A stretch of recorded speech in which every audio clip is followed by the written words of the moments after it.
Good evening everyone, welcome back to my channel. कैसे हैं आप सब लोग? सो होपफुली आप लोग बहुत ही अच्छे होंगे। एंड आज हम लोग बात करेंगे about D triple S B important topics of GK. As you know कि जीके का जो सिलेबस होता है वो बहुत ही ज़्यादा वास्ट होता है, बहुत ज़्यादा बड़ा होता है, जिसकी वजह से जिनकी जीके वीक होती है वो जीके को सिलेबस को ओपन ही नहीं कर पाते हैं। बिकॉज ऑफ दिस हमें लगता है कि हम नहीं कर पाएंगे। बट जीके ही एक ऐसा सब्जेक्ट है आपको जो सिलेक्शन से दूर भी ले जाता है और जो सिलेक्शन के पास भी ले जाता है। क्योंकि जनरली होता क्या है, ज़्यादातर जो कैंडिडेट्स होते हैं, ज़्यादातर जो बच्चे होते हैं, उनकी जीके जो होती है इतनी खास नहीं होती है। एंड जनरली हम जीके छोड़ के चले जाते हैं, बट आपको ऐसा नहीं करना है। अभी आपके पास इनफ टाइम है, 3 से 4 महीने का टाइम है। अपने जीके को आप स्ट्रॉन्ग कर सकते हैं। हर एक दिन अगर आप 1 घंटा जीके को देंगे और जो जो मैं आपको टॉपिक्स बता रही हूँ इंपॉर्टेंट टॉपिक्स, अगर आप उन पर काम करेंगे तो डेफिनेटली आप जीके के अंदर भी 20 में से 15 प्लस स्कोर कर पाएंगे। ये मेरा वादा है। बट आपको ये ध्यान रखना है सही कंटेंट, क्योंकि अगर आप जीके पढ़ने बैठेंगे ना तो 1 साल तक भी ख़त्म नहीं होने वाली है। तो ज़रूरत ये है आप लोगों को जीके के सिर्फ इंपॉर्टेंट टॉपिक्स ही आपको ध्यान रखने हैं, जिससे आप लोग सिलेक्शन आराम से ले पाएंगे। तो फर्स्ट ऑफ ऑल आप लोगों का जो जीके होता है वो काफ़ी सारे पार्ट्स में डिवाइडेड होता है। सबसे पहले आपका पॉलिटी आ जाता है। पॉलिटी के आपके 3 से 4 क्वेश्चन हर बार हर साल पूछे ही जाते हैं।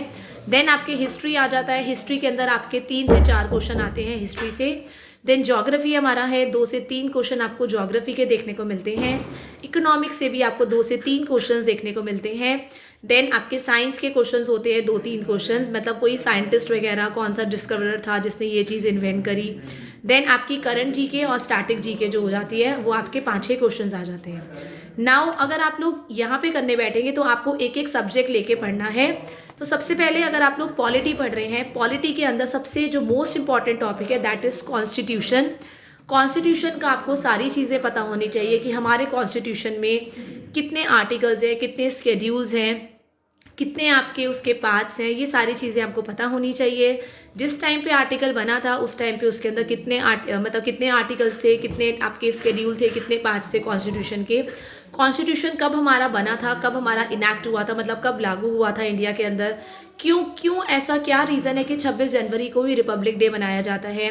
कॉन्स्टिट्यूशन में हमारे आपको पता है हमारा जो है इट इज़ अ मतलब लॉन्गेस्ट रिटन कॉन्स्टिट्यूशन। ये एक सबसे पूरे वर्ल्ड के अंदर हमारे कॉन्स्टिट्यूशन ही है जो एक रिटन डॉक्यूमेंट है और जो सबसे लेंथीएस्ट है, सबसे लंबा बड़ा है। और इसमें अमेंडमेंट्स मतलब इसमें करेक्शंस भी हैं जो पॉसिबल हैं। तो कि कौन से सन में कौन सी अमेंडमेंट्स हुई, कौन से वाले आर्टिकल को आपको, कौन से अमेंडमेंट एक्ट को आपको हम मिनी कॉन्स्टिट्यूशन के नाम से जाना जाता है। तो आपको सारी चीज़ें करनी है। देन आपका पार्लियामेंट आ जाता है। Parliament very important topic. आपको पार्लियामेंट के हाउसेस कौन से हैं, किस हाउस में कितने मेंबर्स होते हैं, सारी चीज़ें आप लोगों को पता होनी चाहिए। Then next thing is citizenship. आपको इसके बारे में पूरा रोल पता होना चाहिए। देन आपके आर्टिकल्स मैंने बता दिए। फंडामेंटल राइट्स, फंडामेंटल ड्यूटीज़ इसमें कौन कौन सी हैं। तो ये काफ़ी सारी ऐसी चीज़ें हैं पॉलिटी की जो मतलब आप इसके अगर आप इसको अच्छे से कर लेंगे ना तो आप ये मान लीजिए ऑलमोस्ट पॉलिटी आपकी ओवर है।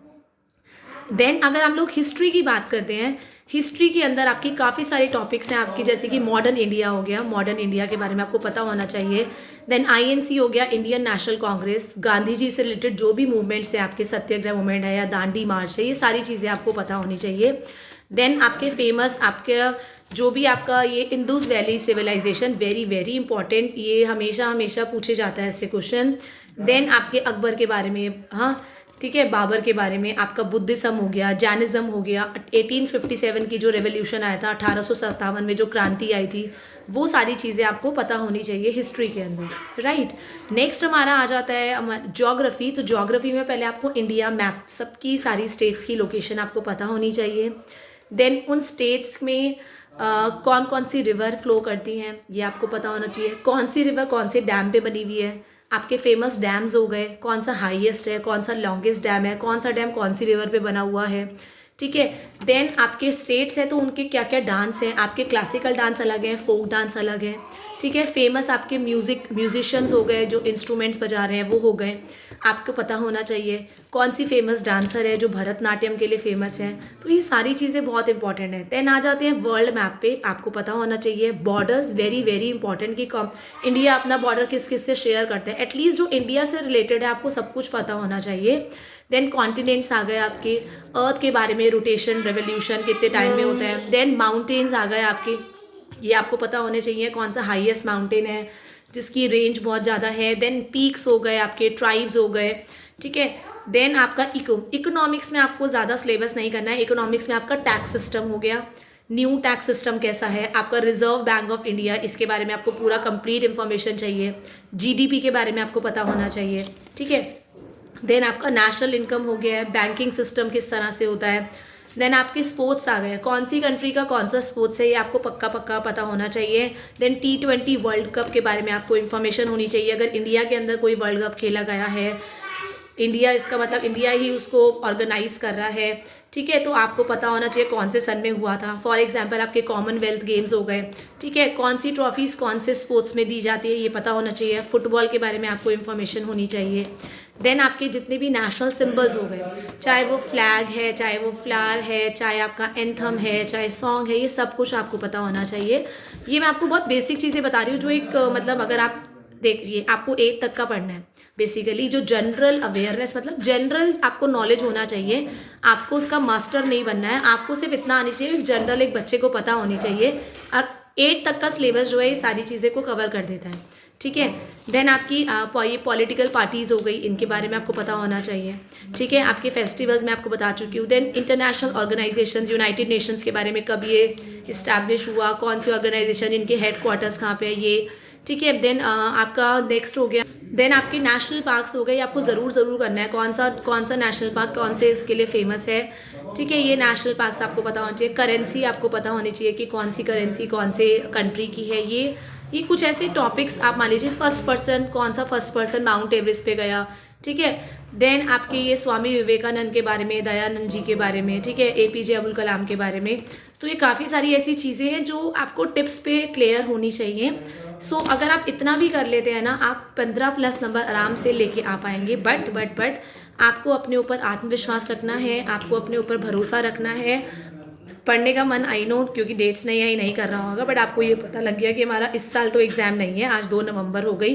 दिसंबर में भी आप लोग सोच रहे थे शायद हो जाएगा, तो नहीं है कोई एग्ज़ाम। फेब्रुअरी के बाद ही एग्ज़ाम है, तो नवंबर, दिसंबर, जनवरी, फेब्रुअरी, ये 4 महीने इतनी लगन से, इतनी दिल से मेहनत कर लीजिए कि मतलब आपको इस टाइम पे कुछ भी ना दिखे, क्योंकि अब ज़्यादा टाइम बचा भी नहीं है। ऑलरेडी हम लोग काफ़ी सारा टाइम जो है इधर उधर, आई नो कि हम लोग अपना जान के टाइम वेस्ट नहीं करते हैं। हम लोग इंस्टाग्राम पे, व्हाट्सएप पे, यूट्यूब पे लगते हैं। हालांकि हमें अलग से एक टेंशन ये भी लगी होती है कि पढ़ाई करनी है, बट हमारा दिल नहीं करता है। तो इसी दिल को मना के पढ़ाई करनी है। और ज़रूर ऐसा सोचना है कि नेक्स्ट दिवाली तक हम लोगों की भी गवर्नमेंट जॉब लगे, हम सब की गवर्नमेंट जॉब लगे। ये अपना सपना देखना है। वो मैं इसलिए कह रही हूँ क्योंकि मैंने भी ऐसे ही ठाना था और अपने सपने को हासिल भी किया, उसको पूरा भी करा। और इसीलिए आप लोगों को हमेशा मोटिवेट करने के लिए मैं तैयार रहती हूँ। स्टिल अगर आपको कैसा भी कोई भी डाउट है, you can always ask me in the comment session. Thank you everyone, have a nice day.